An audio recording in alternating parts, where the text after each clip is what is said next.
ओम शांति। आज 14 फरवरी 2022 दिन सोमवार की साकार मुरली। आइए अब सुनते हैं मीठे बाप दादा के मधुर महावाक्यों को। मीठे बच्चे, सेंसिबल बन चलते फिरते जहां भी सेवा हो करते रहो। बाप का परिचय दो, सर्विस का शौक रखो। प्रश्न: बच्चों की बुद्धि में कौन सी बात आ जाए तो अपना सब कुछ सफल कर सकते हैं? उत्तर: अब यह सब खत्म होने वाला है। 2 कणा देने से बाप द्वारा महल मिलते हैं। जिनकी बुद्धि में यह बात आ जाती है वह अपना सब कुछ ईश्वरीय कार्य में सफल कर लेते हैं। गरीब ही बलिहार जाते हैं, बाप दाता है। वह तुमको स्वर्ग की बादशाही देता, लेता नहीं। गीत प्रीतम आन मिलो। ओम शांति। प्रीतमाएं अर्थात भक्तियां, ब्राइड्स अर्थात सजनियां। भक्तियां प्रीतम व साजन को बुलाती हैं। पुरुष और स्त्री सब मिलकर बुलाते हैं। कितने ढेरों के ढेर हैं। बुलाते हैं तो इससे सिद्ध है जरूर प्रीतमाओं का कोई प्रीतम है। सब एक को बुलाते हैं कि हे परम पिता परमात्मा आओ। हम आपको बहुत याद करते हैं। यादगार तो बहुतों के बनाते हैं। अब वह सब है मनुष्यों के यादगार। ऐसे भी बहुत हैं जो लक्ष्मी नारायण राम सीता आदि देवताओं को याद करते हैं। क्योंकि मनुष्य से देवता ऊंच है, तब तो मनुष्य देवताओं की पूजा करते हैं। नंबरवार ऊंच और नीच तो है ही।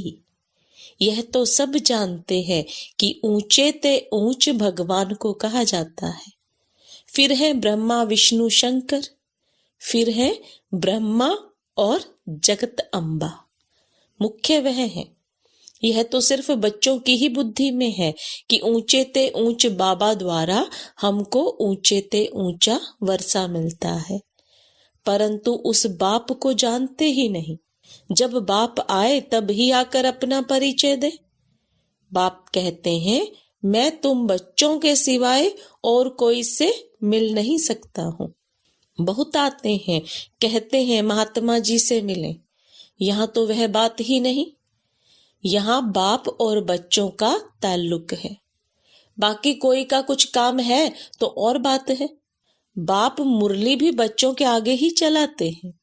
प्रदर्शनी में भी तुम सिद्ध कर बतलाते हो कि सबका वह फादर है। वो लोग तो कहते हैं वह नाम रूप से न्यारा है। तुम बतलाते हो उनका नाम भी है, रूप भी है, तो देश भी है, चित्र भी है। उनको बुलाते भी हैं तो जैसे आत्माएं आती हैं वैसे परमात्मा भी आते हैं। शिव के मंदिर में भी बैल दिखाते हैं, उसको नंदीगण कहते हैं। तो इससे सिद्ध है कि शिव परमात्मा आते हैं। फिर क्यों कहते हैं वह आ ही नहीं सकते? मनुष्य कितने बुद्धू हैं। दिखाते भी हैं बैल की भ्रुकुटी में शिव, परमात्मा भी बरोबर भ्रुकुटी के बीच में रहते हैं। भगवान को भी आना होगा तो जरूर भ्रुकुटी के बीच में ही आएगा। अब प्रदर्शनी में तुम यह भी समझा सकते हो कि नंदीगण किसको कहा जाता है। बाप कहते हैं मैं बच्चों को ही समझाता हूँ। मनुष्य कहते हैं गॉड फादर, परंतु फादर का नाम क्या है तो कोई बतला नहीं सकते। लौकिक फादर का नाम तो फौरन सुनाएंगे। शिव बाबा के नाम भी ढेर रख दिए हैं। वास्तव में नाम तो एक ही होना चाहिए। बाप ही इन सब बातों की रोशनी देते हैं। मनुष्य तो इस समय तुच्छ बुद्धि बन गए हैं, अल्फ को नहीं समझते। वेद शास्त्र आदि पढ़ना यह है भक्ति मार्ग। समझते हैं भक्ति से भगवान मिलेगा। भक्त भी मनुष्य ठहरे। उन्हों को भगवान मिलना तो जरूर है, परंतु कब मिलेगा यह किसी को पता ही नहीं है। भक्ति मार्ग में किसी को साक्षात्कार हुआ, समझते हैं बस भगवान मिल गया। इससे मुक्ति को पा लिया, क्योंकि भगवान जब मिलते हैं तो मुक्ति ही देते हैं। वह है ही सबको मुक्ति और जीवन मुक्ति देने वाला दाता। पतितों को पावन करता, दुख हरता सुख करता।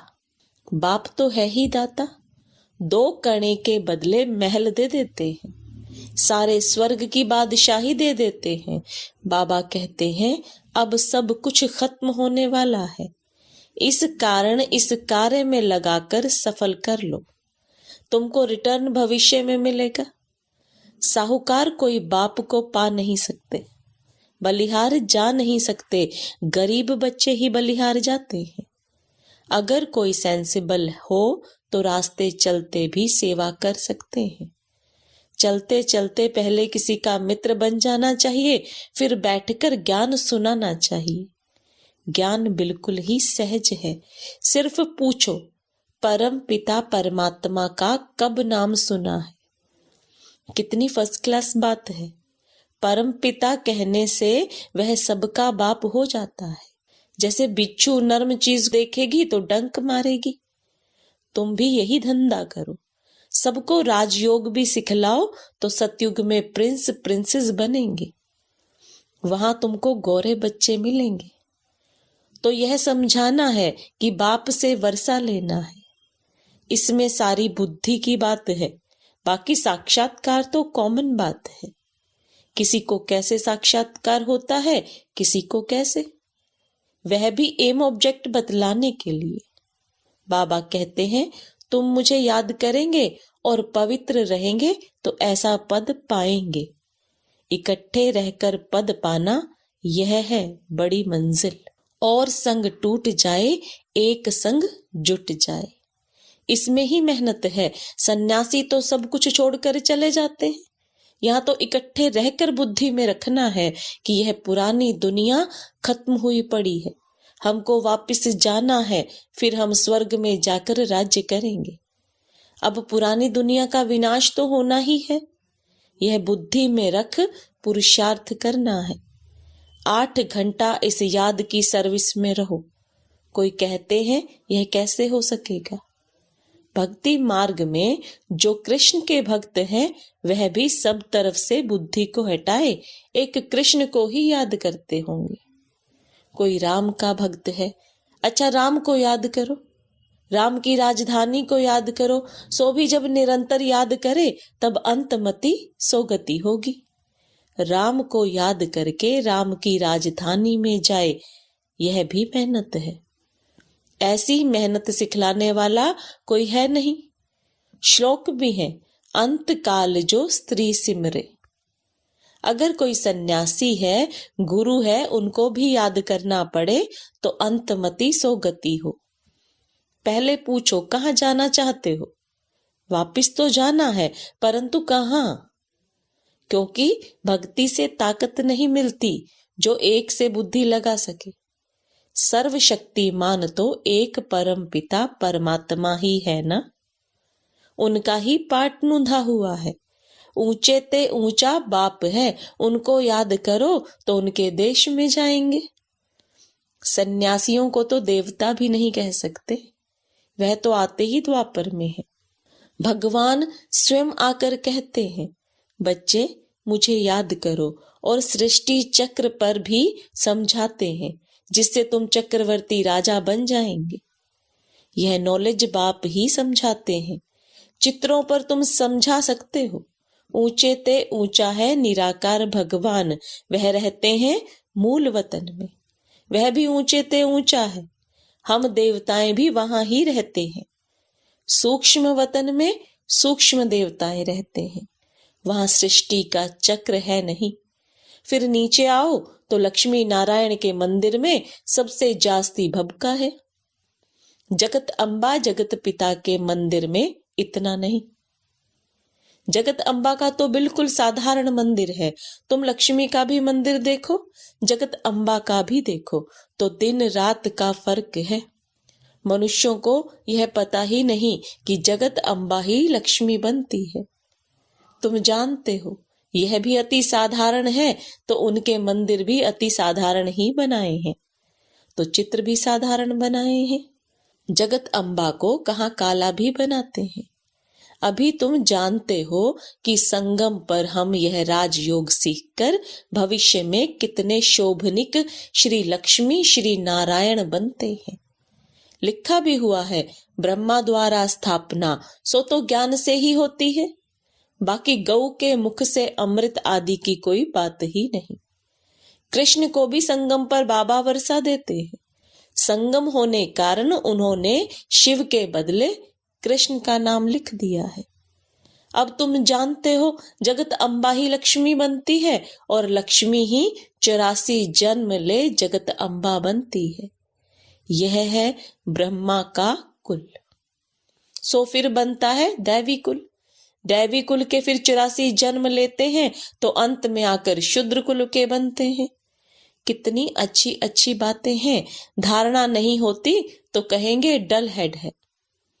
ऐसे बहुत सेंटर्स हैं जो आप ही क्लास चला सकते हैं। गॉड फादर कहते हैं तेज बुद्धि स्टूडेंट बनो। सर्विसेबल बच्चों को कितना याद करते हैं, बुलाते हैं। बाप भी ऐसे बच्चों को याद करते हैं। स्कूल में कोई तेज कोई डल तो होते ही हैं तो सब बच्चे, परंतु किन्हों के इतने पाप किए हुए हैं जो पुण्य आत्मा बन नहीं सकते। घड़ी घड़ी गिर पड़ते हैं। कितनी गुप्त खुशी रहनी चाहिए। अंधों की लाठी तो सिर्फ बाबा ही है और कोई हो ना सके। हे प्रभु, अंधों की लाठी तू ही है। यहाँ हर एक की इंडिविजुअल दवाई की जाती है। ज्ञान नैनहीन को अंधा कहा जाता है। कलयुग की रात में शिव बाबा आते हैं। कृष्ण रात्रि कहते हैं तो शिव की भी रात्रि है। अब शिव तो परमात्मा है, उनकी रात्रि कौन सी? तुम जानते हो कलयुग के अंत और सतयुग के आदि को ही रात्रि कहा जाता है। भक्ति मार्ग के धक्के खाकर सब तंग हो गए हैं। या तो कहते हैं परमात्मा बेअंत है, या तो कहते हैं हम ही परमात्मा हैं। कितना समझाया जाता है। कोई कोई को सर्विस का बहुत शौक रहता है। बाबा को भी शौक है, परंतु बाबा कहाँ जाए, यह लॉ नहीं है। सन शोज फादर। बच्चे तो ढेर हैं, ढेर आते भी रहेंगे, क्यू में बाहर बैठ जाएंगे। पोप आया, कितने मनुष्य गए। यह तो सभी का बाप है। पोप को भी सदगति देने वाला है। सच्ची सच्ची आशीर्वाद देने वाला बाप ही है। वह झूठी आशीर्वाद करते हैं। बीके को तो सबको ब्लेसिंग देनी है। न समझने के कारण वह समझते हैं हम ब्लेसिंग करते हैं। यहाँ तो आते हैं, देखा जाता है आशीर्वाद लेने का लायक है व नहीं। परम पिता परमात्मा की बुद्धि में जो है वह किसी की भी बुद्धि में नहीं है। बाप कहते हैं यह आए तो हम इनको मुक्ति, जीवन मुक्ति दें, मनुष्य से देवता बनाए। स्वर्ग का सैपलिंग लगना तो है। हम समझ जाएंगे यह किस प्रकार का सैपलिंग लग रहा है। तुम भी ऐसे समझो, कोई आए तो मुक्ति, जीवन मुक्ति दे। कहते हैं हमको मुक्ति चाहिए। अच्छा, मुक्ति धाम को याद करेंगे तो मुक्ति मिलेगी। बाप को याद करो तो अंतमति सो गति हो जाएगी।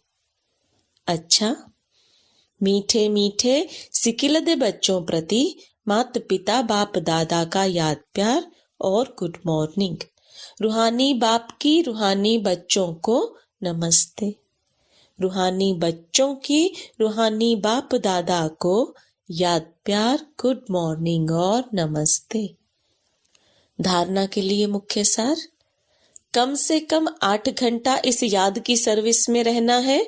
इकट्ठे रहते हुए भी और संग तोड़ एक संग जोड़ने की मेहनत करनी है।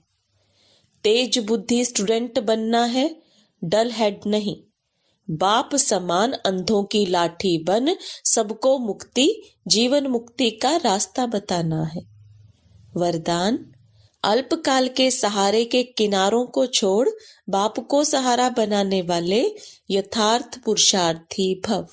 अल्पकाल के आधारों का सहारा जिसको किनारा बनाकर रखा है, यह अल्पकाल के सहारे के किनारे अभी छोड़ दो।